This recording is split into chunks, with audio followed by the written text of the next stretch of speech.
नमस्कार मंडळी, तुमच्या सगळ्यांचं माझ्या चॅनलवरती स्वागत आहे.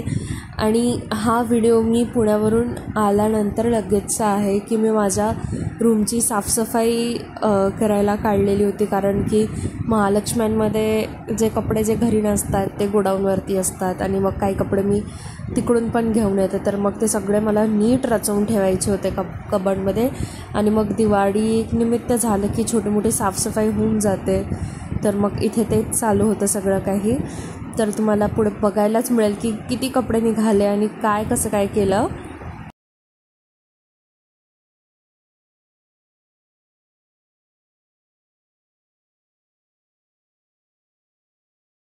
इथे मी सगळे कपड्यांचे वेगळे वेगळे सेक्शन्स करून ठेवलेले होते, जे मला एथनिक वेअर वगैरे वेगळे, जीन्स वगैरे सगळे, लोअर टी शर्ट वगैरे सगळं नीट वेगळं वेगळं करून ठेवून दिलेलं होतं. आणि मग या सगळ्या अशा पॅकेट्समध्ये traditional wear, kurti pant set असे प्रॉपर ओढणी पॅन्ट आणि अनारकली कुर्ती जे होत्या ते प्रॉपर असे सेटनी रचवून मी नीट ठेवून दिले.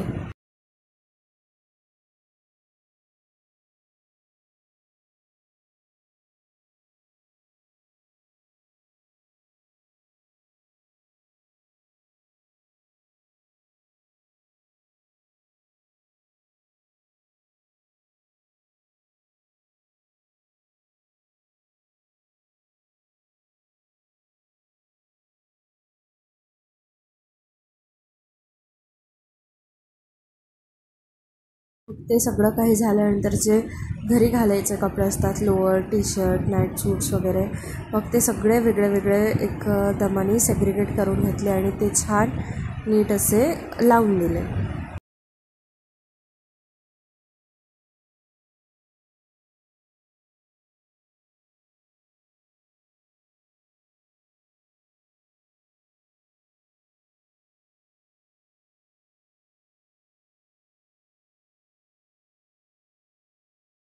आणि मग इथे एक एक बॅगमध्ये मधले कपडे चेक करून कुठले ठेवायचे, कुठले काढायचे, कुठले डोनेट वगैरे करायचे की कुठले डायरेक्ट जाळून वगैरे टाकायचे. मग असे एक एक कपडे नीट बघायचे, शोधायचे, वेगळे वेगळे जीन्स आणि जॅकेट्स वगैरे, आणि मग ते सगळं काही व्यवस्थित नीट लावून घ्यायचं. असं इथे चाललेलं होतं माझं, सगळं काही वेगळं वेगळं करून नीट लावून घ्यायचं.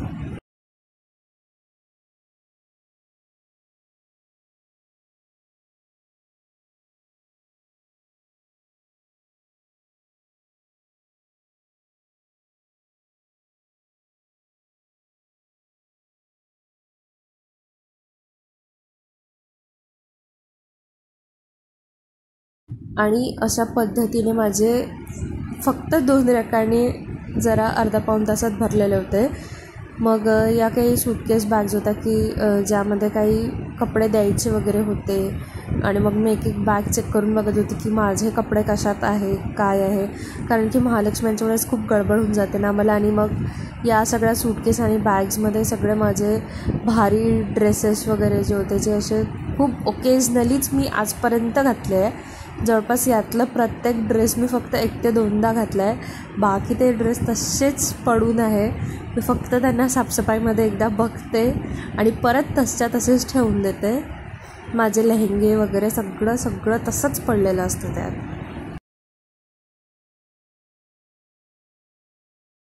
आणि मग ज्या सगळ्या हँडबॅग्स वगैरे आहेत त्या सगळ्या नीट बघून कुठली ठेवायची आहे, कुठल्या याच्यात काय आहे काय नाही ते सगळं काही बघून नीट व्यवस्थित त्या हँडबॅग्स पण ठेवून दिल्या. आणि इथे एक सेक्शन माझा जो स्किन केअरचा वगैरे असतो तो एक जमावून झाला होता. आणि इतकं सगळं काही वेळानंतर माझं अख्खं कपाट रेडी झालेलं होतं. असं छान मी नीट लावून घेतलेलं होतं सगळे कपडे की जेणेकरून मलाच दिसेल. आणि मग आम्ही त्या दिवशी दिवाळीच्या फराळाला पण चालू केली होती. इथे माझी मम्मी शंकरपाळे बनवत पण होती आणि मला शिकवत पण होती, तर दोन्ही चालू होतं आमचं इथे. आणि मग रात्री ते सगळं काही सेग्रिगेट करून झाल्यानंतर मी जरा माझं जे मेकअपचं सामान वगैरे होतं ना ते पण जरा सेग्रिगेट करून घेतले, जरा नीट रचवून ठेवून दिलं. कारण ब्रशेस वगैरे ते मला धुवायचे होते जरा. तर मग इथे तेच चालू होतं. आणि हे सगळं काही मी हळूहळू जमा केलेल्या गोष्टी आहे, एका दमाने मी यातलं काहीच घेतलेलं नाही आहे.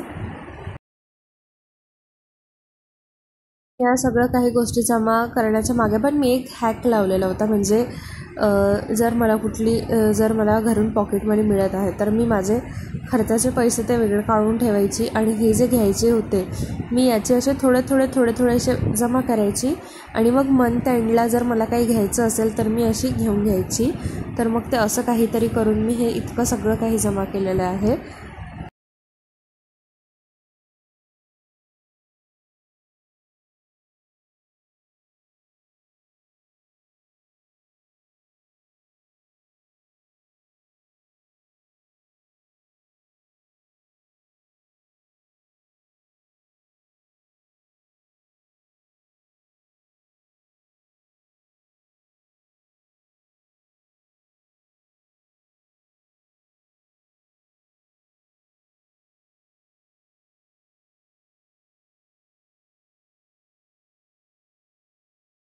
आणि मग त्यानंतर ज्वेलरी वगैरे पण सगळं ऑर्गनाईज करून ठेवलं. कारण की हे कसं आहे की मी महालक्ष्म्यांच्या साफसफाईमध्ये घरी नसते तर मग वेळ मिळतो मला हा आत्ताच दिवाळीचा. तर मग या पिरियडमध्ये मी माझी जी साफसफाई असते की हे कुठले काय काय कपडे ज्वेलरीज वगैरे वगैरे सगळं ते मी सगळं आत्ता आवरून घेत असते.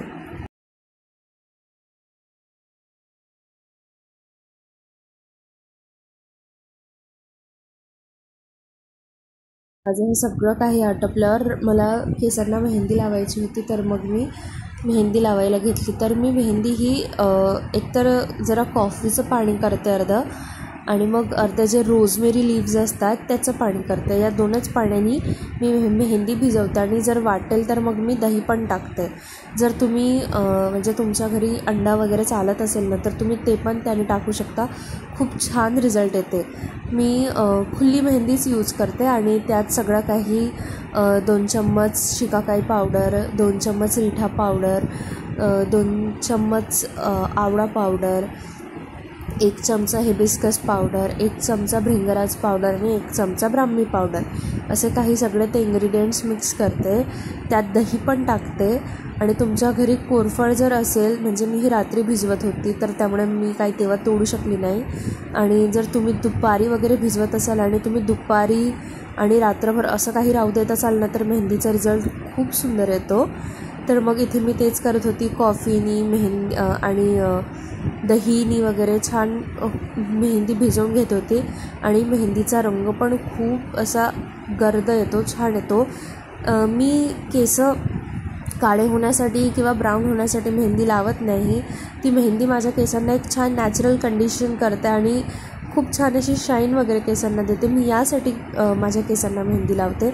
जर तुम्ही असे की तुमचे केस वगैरे पांढरे होत असेल, तुम्ही यासाठी वगैरे मेहंदी लावत असेल तर तुम्ही हे सगळे पण इन्ग्रेडियंट्स जर ॲड केले तर तुम्हाला छान बेनिफिट्स मिळतील. याचे केस खूप सिल्की आणि शायनी होतील त्यांनी.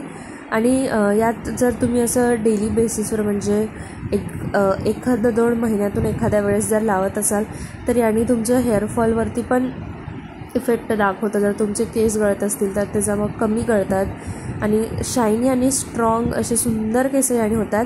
आणि मेहंदी भिजवताना लक्षात घ्या की तुम्ही अशीच एक लोखंडाची कढईमध्येच भिजवली पाहिजे. त्याने जो अर्क उतरतो रात्रभरात त्याने मेहंदी पूर्ण काळी भिजून येते आणि मेहंदीचा रिझल्ट अतिशय छान येतो.